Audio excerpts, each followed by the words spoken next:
بسم اللہ الرحمن الرحیم۔ السلام علیکم۔ اس روئے زمین کی ایک قوم پر اللہ تبارک و تعالی نے اپنا دردناک عذاب نازل فرمایا اور اس قوم کے تمام لوگوں کو بندر بنا دیا۔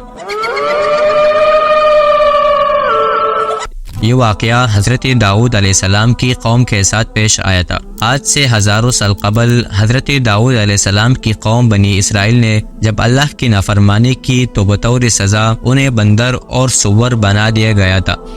حضرت داؤد علیہ السلام کی قوم بندر کیوں بنی؟ انہوں نے اللہ رب العزت کے کون سے حکم کی نافرمانی کی تھی جس کی وجہ سے انہیں بندر بنا دیا گیا؟ اور کیا دنیا میں موجود تمام بندر اسی قوم کی نسل سے ہے جو آج تک اس عذاب میں مبتلا ہے؟ اس بات میں کتنی سچائی اور حقیقت ہے ہم آج کے اس ویڈیو میں جانیں گے۔ بعض مفکرین کے علم کے مطابق بندر کی پیدائش عام جانوروں کی طرح نہیں ہوئی بلکہ وہ ایک تبدیل شدہ مخلوق ہے۔ انسانوں کے بندر بننے کی ابتدا حضرت داؤد علیہ السلام کے دور سے ہوئی۔ اس زمانے میں حضرت یعقوب علیہ السلام کی اولادیں جو بنی اسرائیل کہلاتی تھی ان کی آبادی علاقوں میں تھی جو عرض فلسطین اور یروشلم میں آباد تھے۔ حضرت داؤد علیہ السلام اور ان کی قوم بنی اسرائیل سے علیحدہ ہو کر سمندر کے کنارے ایلا نامی گاؤں میں رہتے تھے اور ان کی تعداد 70,000 کے قریب تھی اور یہ نہایت ہی سرکش اور اللہ کے نافرمان لوگ تھے۔ حضرت داؤد علیہ السلام اللہ کے برگزیدہ نبی اور رسول تھے اور اللہ رب العزت نے آپ کو بادشاہت بھی عطا کی تھی۔ قرآن نے آپ کو خلیفۃ الارض بھی کہا ہے۔ آپ سے قبل یہ اعزاز صرف حضرت آدم علیہ السلام کو حاصل تھا۔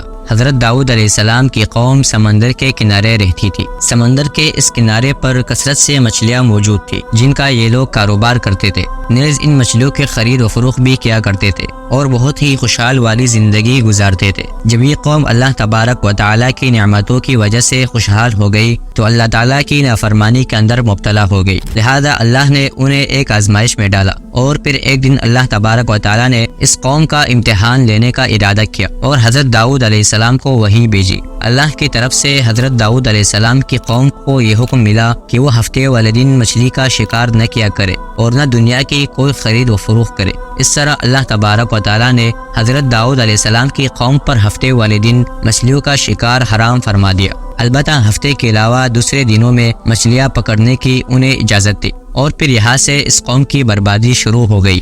حضرت داؤد علیہ السلام نے اپنے قوم کو بتایا کہ اللہ تبارک و تعالیٰ نے ہفتے والے دن مچھلیوں کے شکار کو حرام قرار دیا ہے، لہذا حضرت داؤد علیہ السلام کے حکم سے اس قوم نے اتوار سے لے کر جمعے تک مچھلیاں پکڑنا شروع کر دی۔ شہر والوں کے لیے یہ شرط معمولی تھی لیکن جلد ہی انہیں اندازہ ہو گیا کہ مچھلیاں تو بہت ہوشیار ہے۔ ہفتے کے دن جب بھی داؤد علیہ السلام کی قوم دریا کے پاس آتی تو اتنا زیادہ مچھلیاں دیکھ کر ان کا دل بے ایمان ہو جاتا۔ ہفتے کے 6 دن مچھیرے جال لگائے بیٹھے رہتے لیکن کسی کے جال یا کانٹے میں ایک مچھلی بھی نہ بچتی۔ اب تو وہ بہت پریشان ہوئے۔ پھر ایک دن شیطان نے ان کو وسوسہ ڈالا کہ سمندر سے نالیاں نکال کر خشکی میں بڑے بڑے حوض بنا لیے جائے اور جب ہفتے کے دن ان نالیوں کے ذریعے مچھلیاں حوض میں آ جائے تو نالیوں کا منہ بند کر دو اور اس دن شکار نہ کرو بلکہ اگلے دن یعنی اتوار والے دن ان کو پکڑ لو۔ اس طرح ہم ہفتے والے دن کے شکار سے بھی بچ جائیں گے اور مچھلیاں بھی ہاتھ آ جائے گی۔ بہت سے لوگوں کو یہ ہلا بازی اچھی لگی اور انہوں نے ایسا کرنا شروع کر دیا۔ اب ہر جمعے کی شام وہ ساحل پر گڑے کوڑ ڈالتے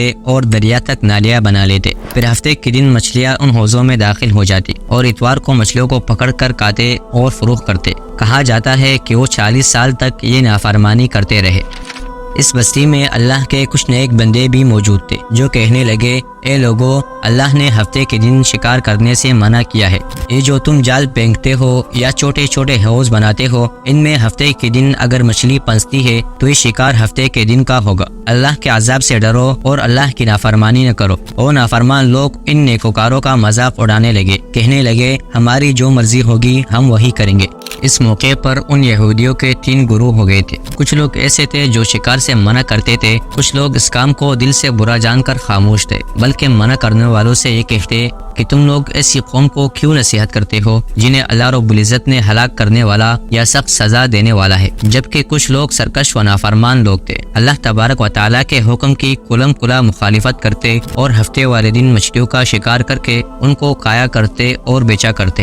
چنانچہ وہ لوگ جو اس بات کو برا جانتے تھے ان لوگوں نے اپنے اور ان نافرمانوں کے درمیان ایک دیوار کھڑی کر دی، جس کی ایک طرف وہ نافرمان لوگ رہتے تھے اور دوسری طرف وہ لوگ تھے جو شکار سے باز رہتے تھے۔ چنانچہ حضرت داؤد علیہ السلام نے اپنی قوم کو بارہا سمجھایا، لیکن یہ لوگ اپنی نافرمانی سے باز نہ آئے اور شکار کرتے رہے۔ پھر ایک دن حضرت داؤد علیہ السلام نے غضبناک ہو کر شکار کرنے والوں پر لعنت فرما دی۔ اس کا اثر یہ ہوا کہ ایک دن خطاکاروں میں سے کوئی بھی اپنے گھر سے باہر نہ نکلا۔ وہ ایک صالح انسان اٹھے، انہوں نے محسوس کیا کہ دیوار کے اس طرف سے کسی انسان کی آواز نہیں آ رہی تھی۔ جیسے ہی دیوار کے اس طرف چڑھ کر دیکھنے لگے تو دیکھا کہ سارے کے سارے لوگ بندر کی شکل میں تبدیل ہو چکے تھے اور بندروں جیسے حرکتیں کرنے لگے تھے۔ ان بندر بن جانے والوں کی تعداد تاریخ میں 12,000 لکھی ہوئی ہے۔ اللہ نے ان کی نافرمانی کی وجہ سے ان پر اپنا عذاب نازل فرمایا اور ان کو انسانوں سے بندر بنا دیا۔ یہ لوگ 3 دن تک زندہ رہے اور اس دوران یہ کچھ نہ کھا سکتے تھے اور نہ ہی پی سکتے تھے، بلکہ یوں ہی بھوکے پیاسے سب کے سب ہلاک ہو گئے۔ لیکن شکار سے منع کرنے والا گروہ ہلاکت سے سلامت رہا اور دل سے برا جان کر خاموش رہنے والوں کو بھی اللہ نے ہلاکت سے بچا لیا۔ کیا آج کے دور میں پائے جانے والے بندر انہی بندروں کی نسل میں سے ہے؟ آج کے دور میں موجودہ بندر ان کی نسل سے نہیں ہے، کیونکہ ان سے پہلے بھی دنیا میں بندر موجود تھے، اور صحیح روایتوں کے مطابق بنی اسرائیل کی یہ قوم جب بندر میں تبدیل ہو گئی تھی تو 3 دنوں تک یوں ہی زندہ رہے اور پھر ساری قوم مر گئی، لہذا ان کی نسل آگے نہیں بڑھی۔ کیونکہ اللہ تعالیٰ جس قوم پر عذاب بھیجتا ہے تو یہ عذاب انہی پر ہوتا ہے جن پر عذاب نازل ہوا تھا، اور اس کے بعد اللہ تبارک و تعالیٰ ان لوگوں کو ہلاک کر دیتا ہے اور ان کی نسل آگے نہیں بڑھتی۔ اس لیے یہ بات غلط ہے کہ آج کے دور کا بندر بھی حضرت داؤد علیہ السلام کے قوم کی نسل سے ہے۔